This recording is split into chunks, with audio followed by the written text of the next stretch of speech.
మీరు సంఘ కాపరి దగ్గరికి వచ్చినప్పుడు కాపరి వాక్యము ద్వారా యేసుకి దగ్గర చేస్తాడు.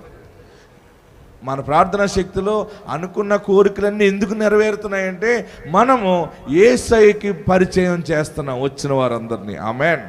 ఎవరైతే యేసుకి దగ్గరగా ఉంటారో వారికి ఆయన భూమిని దాని సంపూర్ణతలో భాగమును ఇస్తాడు. ఆమేన్. ఈరోజు మీకు చెప్తున్నాను, మీకు ఇష్టమైంది కోరుకోండి.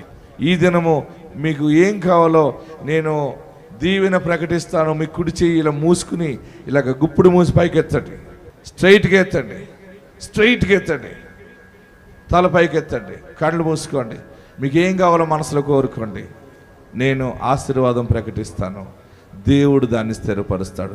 యేసయ్య నామములో నీ విశ్వాసమునకు తగిన ఫలము నీకు కలుగును గాక. మీరు కోరుకున్నారు.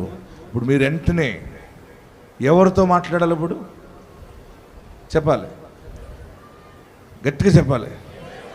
యేసయ్యతో మాట్లాడాలి. జీవం గల దేవుని సన్నిధానంలో. మత్తయి సువార్త 23:26. గుడ్డి పరిసయుడా, గిన్నెయు పల్లెమును వెలుపల శుద్ధి అగునట్టుగా ముందు వాటి లోపల శుద్ధి చేయుము.